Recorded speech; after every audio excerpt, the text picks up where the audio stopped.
ഇന്ന് ബ്രേക്ക്ഫാസ്റ്റിന് അപ്പം സ്റ്റൂ ആണ്. നമ്മുടെ കേരളത്തിൻ്റെ തനി അപ്പം സ്റ്റൂ. അപ്പോൾ അതിനുള്ള ഞാനെങ്ങനെ ഉണ്ടാക്കണേ അപ്പം സ്റ്റൂ എന്ന് കാണിച്ചു തരാം. അതിന് ഉരുളക്കിഴങ്ങ്, സവോള, ക്യാരറ്റ്, തക്കാളി, ബീൻസ്, പിന്നെ ഇത് കുറച്ച് കശുവണ്ടിയാണ്, കാഷ്നട്ട്. ഇങ്ങനെ കടിക്കണമെന്ന് നല്ല രസമാണ്. എനിക്ക് ഇഷ്ടമുള്ളവർക്ക് അങ്ങനെ ഇടാം. പിന്നെ ആ ഗ്രീൻ പീസ് ഇത് നല്ല കുതിർത്ത് വെച്ചതാണ്. ഇത് മുഴുവൻ വേണ്ട, അതിൻ്റെ പകുതി മതി. ഇത് നമുക്ക് കുക്കറിലിട്ട് വേവിച്ചെടുക്കാം. ആദ്യം കഷ്ണമൊക്കെ ഞാൻ കഴുകി മുറിച്ച് വെച്ചേക്കണതാണ്. അപ്പോൾ അതിലേക്ക് ആവശ്യത്തിന് നമുക്ക് വെള്ളം ഒഴിച്ച് കൊടുക്കാം. ഞാൻ ഉപ്പൊന്നും ഇടുന്നില്ല, ഇങ്ങനെ തന്നെ വേവിക്കുക ചെയ്യുന്നത്. ഇതിൽ തക്കാളി ഓപ്ഷണലാണേ. ഇവിടെ പിന്നെ തക്കാളി എല്ലാവർക്കും ഇഷ്ടമാണ്. പിന്നെ ചെറിയൊരു പുളിയും കൂടി ഉണ്ടാവുമല്ലോ. ഇത് അടച്ചു വെച്ചിട്ട് 2-3 വിസിലേൽപ്പിക്കും. ഒരു കുക്കറിനനുസരിച്ചാട്ടോ, ചിലത് പെട്ടെന്ന് വേവും. അപ്പോൾ അതിനനുസരിച്ച് സെറ്റ് ചെയ്യാം. അപ്പത്തിൻ്റെ ബാറ്ററിലൂടെ റെഡി ആക്കി വെച്ചിട്ടുണ്ട്. ഇപ്പോൾ പച്ചരി രാവിലെ കുതിർക്കാൻ മറന്നു, അതുകൊണ്ട് ഇത്തിരി ഈസ്റ്റ് ഇട്ടിട്ടുണ്ട്. അല്ലെങ്കിൽ ഞാൻ ഈസ്റ്റ് ഒന്നും ഇടില്ല. തേങ്ങ വെള്ളത്തിൽ പഞ്ചസാര ഇട്ടിട്ട് അത്, അല്ലെങ്കിൽ നമ്മുടെ മാവ് അരി ഉഴുന്നരച്ച ഇഡ്ഡലിക്ക് ദോശയ്ക്ക് അരക്കുന്ന മാവ് അത് നന്നായിട്ട് പുളിപ്പിച്ചിട്ട് അത് ചേർത്തൊക്കെയാണ് പാക്കൽ. ഇതിപ്പോൾ കുതിർക്കാൻ മറന്നു പോയതുകൊണ്ട് ഇങ്ങനെ ഈസ്റ്റ് ഇട്ടത്. അപ്പോൾ ഇത് 2 ഗ്ലാസ് പച്ചരി, 1 മുറി തേങ്ങ, കുറച്ച് ചോറ്, ഇതുപോലെ ഒരു കയ്യിൽ 2 കയ്യിലുണ്ടാവും ചോറ്, പിന്നെ 1 സ്പൂണ്, ചെറിയ സ്പൂൺ ഈസ്റ്റ്, ഇത്രയാണ്. പിന്നെ ഒരു വലിയ സ്പൂൺ പഞ്ചസാരയും ആവശ്യത്തിന് ഉപ്പിട്ടിട്ടുണ്ട്. ഇവിടെ മധുരമുള്ളത് ഇഷ്ടം, അതുകൊണ്ടാണ് പഞ്ചസാര ഇട്ടത്. ഇനി ഇത് ഉണ്ടാക്കുമ്പോൾ കാണിച്ചു തരാം.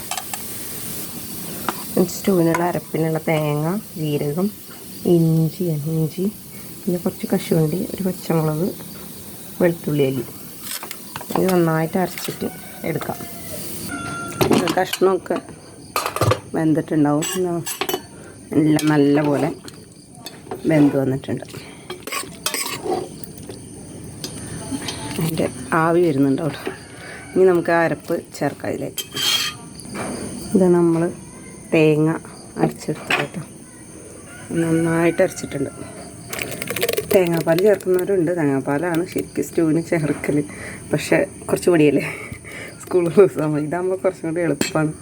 അതാണ് ഞാൻ ചാറി കുറച്ച് വെള്ളം ഒഴിച്ചിട്ട് ഇതിൽ മിക്സാക്കാം.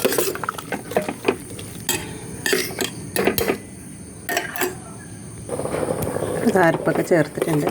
ഇനി നമുക്ക് ഉപ്പ് നേരത്തെ ചേർത്തില്ലായിരുന്നു, അപ്പോൾ ആവശ്യത്തിന് ഉപ്പ് ചേർക്കാം. ഉപ്പ് ചേർത്ത് ചിലപ്പോൾ ഗ്രീൻ പീസ് ഇത്രയ്ക്ക് അങ്ങോട്ട് വേവില്ല. ഇതിപ്പോൾ നല്ല വെന്ത് ഉടഞ്ഞിട്ടില്ല, എല്ലാം നല്ല കറക്റ്റായിട്ട് വന്നിട്ടുണ്ട്. കുറച്ചും കൂടി വെള്ളമാക്കണവർക്ക് കുറച്ചും കൂടി വെള്ളമാക്കാം. ഇത് ഇങ്ങനെ ആകുമ്പോൾ കുറച്ച് കഷ്ണമൊക്കെ കഴിച്ചോളും. മറ്റേ വെള്ളമാകുമ്പോൾ വെള്ളം മാത്രം ഊറ്റി കഴിക്കുള്ളൂ.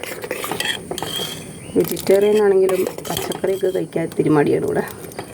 അപ്പോൾ ഞാനിങ്ങനെ കാണാൻ നല്ല ഭംഗിയല്ലേ. എൻ്റെ മോന് ഭയങ്കര ഇഷ്ടമാണ് അപ്പം സ്റ്റൂ. കുറച്ച് കുരുമുളക് പൊടിയും കൂടി ഇടുന്നുണ്ട്. ഇതിപ്പോൾ തന്നെ ആയിരിക്കും, നമ്മൾ വല്ലാണ്ട് ഇങ്ങനെ തിളപ്പിക്കേണ്ട ആവശ്യമൊന്നുമില്ല. കുറച്ച് കരിവേപ്പിലയും വെളിച്ചെണ്ണ ഒഴിച്ചെടുക്കാം. കരിവേപ്പില വെളിച്ചെണ്ണയും കൂടി ഒഴിച്ചാൽ നമ്മുടെ സ്റ്റൂ റെഡി. നമ്മളതാ സ്റ്റൂ റെഡി ആയിട്ടുണ്ട്. ഇനി അപ്പം ഉണ്ടാക്കാം. ഇത് ഇവിടെ എൻ്റെ ഹസ്ബൻഡ് ഉണ്ടല്ലോ, ഇത് ചോറിൻ്റെ കൂടെ വരെ കൂട്ടും. ഓലൻ്റെ ടേസ്റ്റാണെന്ന് പറഞ്ഞിട്ട് ഓലൻ എന്ന് പറഞ്ഞിട്ട് കൂട്ടും. അപ്പോൾ അപ്പം ഉണ്ടാക്കി നോക്കാം. ഇനി എൻ്റെ നോൺ സ്റ്റിക്കിൻ്റെ പാനാണ്, അത് ചൂടാകാൻ വെച്ചിട്ടുണ്ട്. ചൂടായിട്ടുണ്ടത് നമുക്ക്. ഞാൻ തന്നെയാണ് വീഡിയോ എടുക്കുന്നത്. വീഡിയോ എടുത്തു തരാൻ ആരുമില്ല. അങ്ങനെയാണ്, ഈ എക്സാമാണ്, ഞാൻ പഠിക്കുന്നുണ്ട് അവിടെ. അങ്ങനെ അഴിച്ചിട്ട് പിന്നെ ചുറ്റിച്ചെടുക്കണം. ഞാൻ ഒരു കൈ കൊണ്ട് ഇങ്ങനെ ചുറ്റിച്ച് എടുക്കാൻ നോക്കുകയാണ്. ഓക്കെ, ഇതെന്തോ ശരി. ഇനി ഇത് അടച്ച് വെച്ചിട്ട് വേവിക്കാം. അടച്ച് വയ്ക്കാം.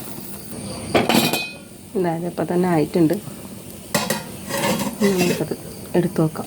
ഇതപ്പം പിന്നെ മറിച്ചിടേണ്ട ആവശ്യമൊന്നുമില്ലല്ലോ. എല്ലാവരും ഇങ്ങനെയൊന്നും ആയിരിക്കില്ല ആക്കുന്നത്. ഞാൻ എൻ്റെ രീതിയിൽ ആക്കുന്നതാണ് ഇവിടെ ഇഷ്ടമുള്ള രീതിയിൽ.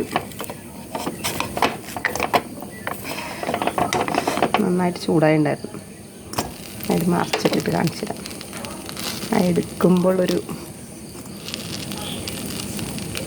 ഇതാ, ഇവിടെ വൈറ്റ് കളറിനേക്കാൾ ഇങ്ങനെ ഈ കളറാണ് ഇഷ്ടം.